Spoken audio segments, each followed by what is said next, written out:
সর্বপ্রথমে মহান সৃষ্টিকর্তার নাম নিয়ে শুরু করতেছি। আজকে আমি প্রেস ক্লাবের সামনে আসছি এবং আমি আশাবাদী যে আপনারা সকলেই আসবেন, আমাদের এই কাজে আপনারা সকলেই সহযোগিতা করবেন। আর 10 মিলে করি কাজ, হারে জিতি নাই লাজ। যেমন আমাদের শ্রদ্ধেয় বড় ভাই লাল ভাই আছে, লাল ভাই আপনাদের সঙ্গে কিছু কথা বলবে। আমরা যারে সবাই মন থেকে ভালোবাসি, যার প্রতি আমরা সবসময় পথে বসে থাকি, আমাদের প্রিয় ভাই, আমাদের প্রিয় মুখ, আমাদের ভালোবাসার মানুষ, আমাদের লাল ভাই। লাল ভাই এই জায়গায় আসে, এই কারণে আসে যে 47,000 গ্রাম পুলিশের একটা আস্থার জায়গার জন্য আসছে, নিজের স্বার্থের জন্য আসছে না। এটা মধ্যে আমাদের সবার বুঝতে হবে, সবার মানতে হবে। কমিটি তো সবাই করে, কমিটি কি কোনো লোক এই জায়গায় আসে না কেউ আসে? আপনারা বলুন। আমি কোন সময় মিথ্যা কথা বলি না, আপনারা সবাই জানেন। আমি যারা আমার চোখের সামনে যারা হয়, এটা কিন্তু আমি সবসময় তুলে ধরি আপনাদের সামনে, আপনারা সবাই অবগত আছেন। আর লাল ভাই সম্পর্কে আপনারা অনেক কিছু বলেন, আসলে বাস্তবের সাথে কোনো কিছু মিল নাই। লাল ভাই এই যে জায়গায় দেখতেছেন তার ওনার বডি দেখেন আপনারা, উনি কোনো প্রয়োজনই নাই এই জায়গায় আসার, তারপরেও কিন্তু উনি এই জায়গায় সবসময় আসে। এবং আমাদের দাবি পূরণের লক্ষ্যে ওনার যা কিছু করণীয় তাই কিন্তু উনি করে। ওনার সম্মান, ওনার দাম একমাত্র আমরা না বুঝলেও আল্লাহ তাআলা মন সৃষ্টিকর্তা উনি ঠিকই বুঝবে। উনি একজন ন্যায়পরায়ণ ব্যক্তি, ওনার সততা আছে বলে আজকে হয়তো এই যে পাকার মধ্যে ফ্লোরের মধ্যে বসে আছে। কেন বসে আছে আপনারা জানেন? এই যে ইউনিয়ন পরিষদে নিয়োজিত গ্রাম পুলিশ চাকরিকরণ বলে দাবিতে শান্তিপূর্ণ লাগাতার অবস্থান কর্মসূচি পালনের জন্য যতক্ষণ পর্যন্ত না মানবে ততক্ষণ পর্যন্ত আমাদের বড় ভাই, শ্রদ্ধেয় বড় ভাই এই জায়গায় বসে থাকবে। এখন আপনাদের উদ্দেশ্যে আমাদের শ্রদ্ধেয় বড় ভাই লাল ভাই কিছু কথা বলবে, আপনারা অবশ্যই মনোযোগ দিয়ে শুনবেন। আর আপনারা যেখান থেকে লাইভটি দেখবেন অবশ্যই একটা লাইক, একটা কমেন্ট, একটা শেয়ার করে দেবেন, যেমনি আমাদের 47,000 গ্রাম পুলিশের মাঝে লাইভটি অবশ্যই হাতে গিয়ে পৌঁছাই। ভাই বিসমিল্লাহির রহমানির রহিম। সকল প্রশংসা মহান আল্লাহ রাব্বুল আলামিনের জন্য, যিনি আমাদেরকে সৃষ্টি করেছেন। আশা করি আপনারা সকলেই ভালো আছেন। আপনারা জানেন যে 47,000 গ্রাম পুলিশের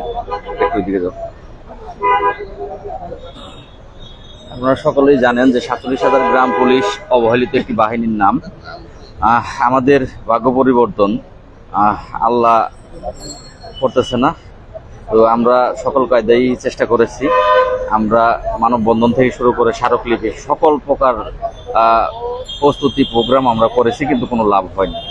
তো আসলে জানি না এটা আমাদের ভাগ্যের দোষ নাকি আমাদের কর্মের দোষ, আল্লাহ পাক জানে। তো সেক্ষেত্রে বর্তমান সময়ে আর বাঁচার কোনো রাস্তা নেই। 6,500 টাকা দিয়ে কোনো কিছুই করা যাচ্ছে না, নুন আনতে পান্তা ফুরায়। তো সেক্ষেত্রে বাধ্য হয়েছে সিদ্ধান্ত নিতে যে জাতীয়করণের দাবিতে জাতীয় প্রেস ক্লাবের সামনে অবস্থান ধর্মঘট পালন করব। তো আমার সাথে আরশেদ, সে ওই সিদ্ধান্তে উপনীত হয়েছে এবং আমার সাথে যুক্ত হয়েছে। আমরা গত 29/4/2024 তারিখ থেকে লাগাতার অবস্থানে এসে বসেছি।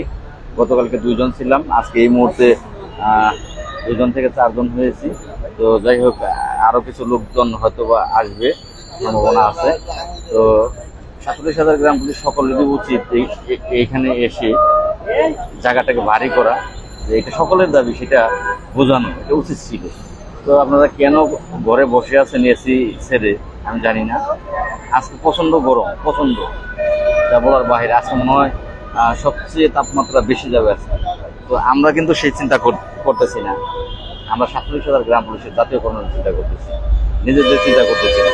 তো যাই হোক, আর বেশি কিছু বলবো না। আপনারা যদি চান যে জাতীয়করণ দরকার, তাহলে ঘরে বসে বসে লাইক, কমেন্ট, শেয়ার করলে হবে না। এই জায়গাটাও ভারী করতে হবে, এই জায়গায় আসতে হবে। আজকে যদি এখানে 40-50 জন লোক থাকতো আরো সুন্দর দেখা যেত এবং এটা আরো কার্যকরী বেশি হতো। কিন্তু 7 দিন যাবত আমি আমার আইডি থেকে এই পোস্ট করে আসছি, এই কপিটা ছেড়ে দিয়েছি। তো আপনাদের কি উচিত ছিল না যে আমরা সকলে এখানে গিয়ে উপস্থিত থাকি? এটা তো উচিত ছিল। আর না হলেও ইয়ং জেনারেশন যারা আছে, যারা সবসময় ফেসবুক মিডিয়াতে থাকে, তারা তো এখানে আসার কথা ছিল।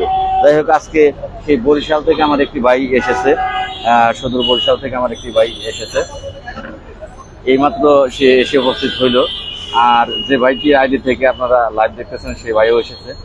যাই হোক, এখানে যদি মনে করেন যে আপনাদের জাতীয়করণের দাবি বাস্তবায়ন করা দরকার, তাহলে এইটাই উত্তম মাধ্যম, এর চেয়ে উত্তম কোনো মাধ্যম হয় না। তো আল্লাহ পাক আপনাদের বোঝার তৌফিক দান করুক। আমি আশা করব যে কালকে এইখানে লোক জায়গা হবে না, এটা আমি আশা করব। আর তারপরে যদি আপনারা তা না করেন তাহলে আপনাদের ব্যাপার, আমাদের চেষ্টা আমরা করতেছি, বাকিটা আপনাদের ব্যাপার। আপনারা যদি প্রয়োজন আপনাদের না হয় তাহলে আমার একার প্রয়োজন হয়তো লাভ নাই কিন্তু। তবে আমি যতটুকু সম্ভব ততক্ষণ আমি আমার ধৈর্য নিয়ে আপনাদের অপেক্ষায় থাকবো ইনশাল্লাহ। এবার আমাদের মাঝে অল্প কিছু কথা বলবে আরশেদ। যাই হোক, আরশেদ একটু পরে কথা বলবে। তার আগে আমার যে ভাইটি বরিশাল থেকে এসেছে কষ্ট করে, সেই ভাইকে একটু সুযোগ দিব কথা বলার জন্য। দেন বাইরে।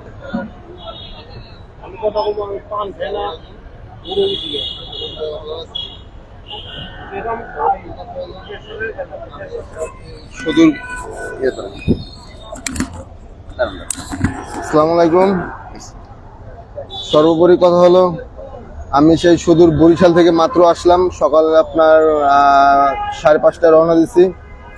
একটানা দীর্ঘ 4 থেকে 5 ঘন্টা মোটর সাইকেল চালিয়ে আমি আসলাম এবং আমার সাথে আরো 3 জন আছে। কথা হলো একটাই যে আমরা 1 জন 2 জন হলে হবে না, আমাদের সবারই এখানে উপস্থিত থাকা দরকার। কেননা আমরা যে বৈষম্যের মাঝে আমরা আছি, বর্তমানে বাজার পরিস্থিতি এবং আপনার ঊর্ধ্বগতি বাজার কারণে আমাদের যে মাত্র 6,500 টাকা বেতনে আমাদের বর্তমানে দিন চলা মুশকিল। ওইখানে আমাদের একটা ফ্যামিলি চলা সম্ভব না, সেটা আপনিও বুঝেন আমিও বুঝি। তাই এইটার করণীয় হলো আমাদের এখানে সবাই আসতে হবে। আমরা যদি সবাই এখানে আসি, মাননীয় প্রধানমন্ত্রীর সুদৃষ্টি করবে আমরা সবাই একত্রিত হলে, এবং আমাদের জাতীয়করণটা অতি তাড়াতাড়ি হবে। তাই অতএব আমরা যে যেখানে বসে আপনার লাইক করি, কমেন্ট করি, শেয়ার করি না করে আসেন, আমরা সবাই একসাথে হই, একসাথে এসে আপনার আমাদের শান্তিপূর্ণ লাগাতার অবস্থান করি। আর কি বলবো, সবাই ভালো থাকেন। নেন ভাইয়ের সাথে কথা বলেন।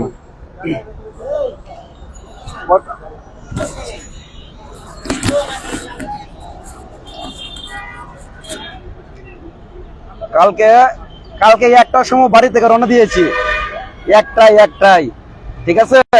রাতের 1:30টার সময় কমলাপুর স্টেশনে পৌঁছেছি। তারপর থাকবো কোথায়? থাকার তো কোনো রাস্তা নেই, রাস্তাঘাট তো চিনি না। ঢাকা শহরে আমি এই প্রথম আসলাম, আমার জীবনে কোনোদিন এই জায়গাতে আমি আসি নাই। ঢাকা শহরে গাজীপুর চিনি, কিন্তু গাজীপুরের ভিতরে কোনোদিন আজ পর্যন্ত আমি আসি নাই। তারপরে মনে করেন আপনাদের দোয়ায়, মন সৃষ্টিকর্তার আশীর্বাদে আমি এই জায়গায় আসতে পেরেছি। কেন পেরেছি জানেন? আমার তো একটা সংসার আছে, আমার বউ বাচ্চা আছে, আমার মা বাবা আছে। 6,500 টাকা বেতন আমরা কিভাবে চলি? এখন আমরা যদি সবার স্থান থেকে যদি একটা লাইক করে দেই, একটা কমেন্ট করে দেই, একটা শেয়ার করে দেই, হয়ে গেল গা। হ্যাঁ, দাবি পূরণ হয়ে গেল গা, ঠিক না? হয়ে গেল না? 47,000 গ্রাম পুলিশ আজকে রাজপথে, জাতীয় প্রেস ক্লাবের সামনে 4 জন গ্রাম পুলিশ বসে আছি। লজ্জাটা কার? আমাদের তো লজ্জা নাই, ঠিক না? আমরা তো পেরে দেয় বই রয়েছে, আমরা তো সংসার চলে না মিয়া, ঠিক আছে? আমরা সংসার চলে না বিধায় আমরা এই জায়গাটায় বসে আছি। আচ্ছা ঠিক আছে, আপনারা ভালো থাকবেন, আপনারা সবসময় ভালো থাকবেন। মন সৃষ্টিকর্তার কাছে প্রার্থনা করি, আমাদের যা হয়তো হবে, আমাদের কপালে যদি কষ্ট থাকে এত কষ্ট তো আর সারানো যাবে না, ঠিক না? তাই আমি এই জায়গায় একটু নেটওয়ার্কের সমস্যা হচ্ছে, এই কারণে হয়তো কিছু। আসলে আমি অনেক আশাবাদী এবং আপনাদের কাছ থেকে প্রত্যাশা করি সবসময়। আমি কোনোদিন মিথ্যা কথা বলি নাই। আর লাল ভাইকে আমার চেয়ে বেশি কেউ জানে না। আপনারা বিশ্বাস রাখতে পারেন লাল ভাইয়ের উপরে। লাল ভাইয়ের পায়ে তলে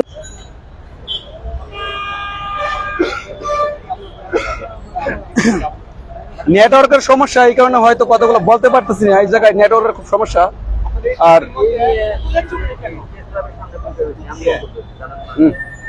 ভাই এই জায়গায় লাইভ হচ্ছে, একটু পরে কথা বলেন, একটু পরে কথা বলেন। লাইভ করতেছি।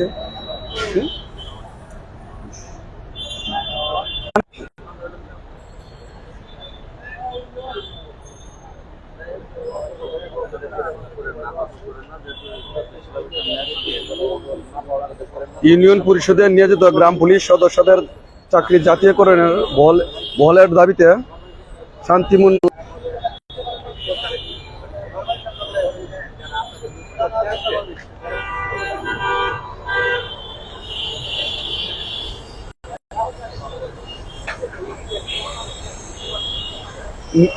এই জায়গায় নেটওয়ার্কের খুব সমস্যা, এই কারণে হয়তো আপনাদের সামনে ভালোভাবে কথা বলতেও পারতেছি না, একটু পরে পরে নেটওয়ার্ক কেটে যাচ্ছে।